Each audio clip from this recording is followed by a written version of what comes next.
मैं GL Sharma, lecturer government polytechnic college Sawai Madhopur. आज मैं 106 का यूनिट नंबर 7 ले रहा हूँ। टॉपिक का नाम है सिंपल मशीन। इसका मैं पार्ट फर्स्ट ले रहा हूँ। इसके अंतर्गत मैंने जो जो विषय शामिल किए वो हैं definitions and basic concept, loss in friction, law of machine. सबसे पहले लेते हैं मशीन या यंत्र। मशीनें भारी भार, जिसको डब्ल्यू से रिप्रेजेंट कर रखा है, को कम बल या आयास, जिसको पी से रिप्रेजेंट करते हैं, से उठाने या स्थानांतरित करने के काम आती है। अतः मशीनें भार को उठाने के लिए या स्थानांतरित करने के काम में आती है। यांत्रिक लाभ। यांत्रिक लाभ बराबर होता है W अपॉन P।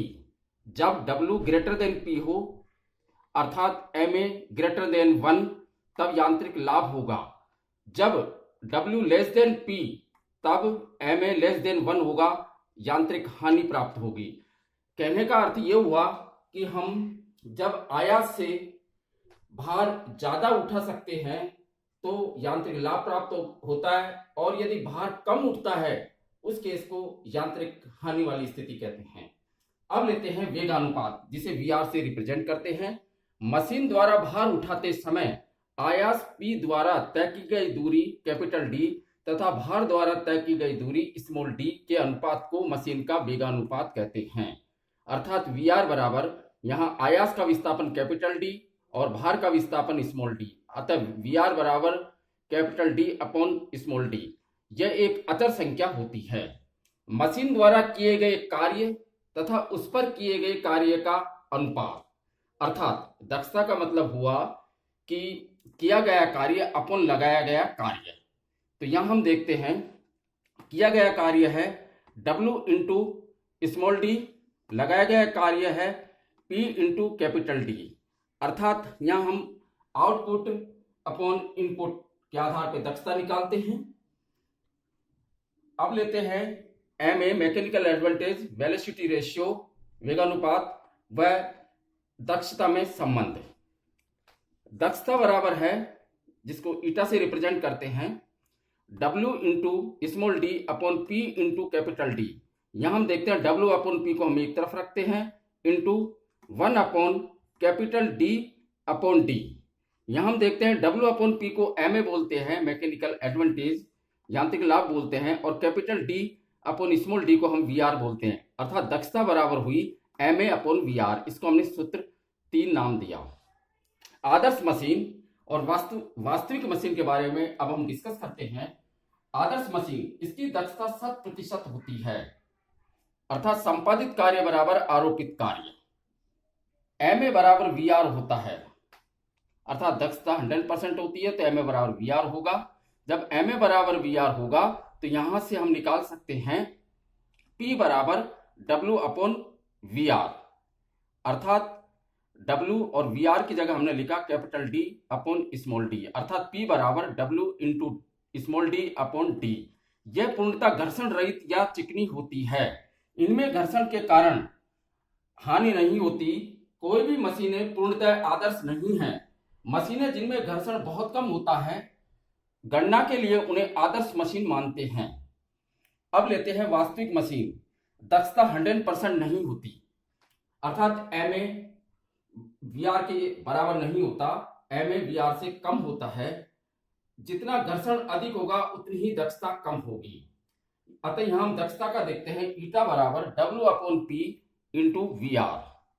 हम यहां इस सूत्र के माध्यम से समझते हैं, तो यहां से P बराबर निकलेगा W upon eta into VR। यह हमें आयास प्राप्त हुआ वास्तविक मशीन में। यहां ईटा बराबर 1 आदर्श मशीन में होता है, जबकि यहां वास्तविक मशीन में ईटा बराबर 1 नहीं होता। अब लेते हैं घर्षण के कारण आयास हानि। आदर्श मशीन में हम जानते हैं P बराबर W अपॉन VR होता है, तथा वास्तविक मशीन में P बराबर W अपॉन ईटा VR, जो हमने सूत्र नंबर 5 में देखा है। अतः घर्षण के कारण आयास हानि होगी। वास्तविक मशीन में आयास माइनस आदर्श मशीन में आयास, अर्थात घर्षण के कारण आयास हानि हुई W upon eta into VR minus W upon VR। यहाँ W अपॉन VR को हमने कॉमन लिया तो हमारे पास आया 1 अपॉन ईटा माइनस 1। इसको हमने सूत्र 6 का नंबर दिया है। अब लेते हैं मशीन या यंत्र का नियम, इसको हमने एक चित्र के माध्यम से समझाया है। मशीन में भार तथा आयास के मध्य एक निश्चित संबंध होता है। भार को हमने एक्स अक्ष पर और आयास को हमने वाई अक्ष पर दर्शाया है, जिसे यंत्र के नियम से हम प्रदर्शित कर रहे हैं। मशीन को बिना भार उठाए चलाना हो तो भी कम से कम सी के मान जितना आयास लगाना पड़ता है, इसे प्रारंभिक आयास कहते हैं और इसे एक तरह से प्रारंभिक आयास हानि कहते हैं। अब हम देखते हैं इसमें, यहाँ भार को x पर और आयास को y पे दर्शाया हमने। तो यहाँ देखते हैं आइडियल मशीन के लिए ये वाली लाइन आइडियल मशीन को रिप्रेजेंट करती है। इसका सूत्र हुआ P बराबर mw, जबकि ये वाली लाइन रियल वास्तविक मशीन को शो करती है, अर्थात P बराबर mw प्लस c।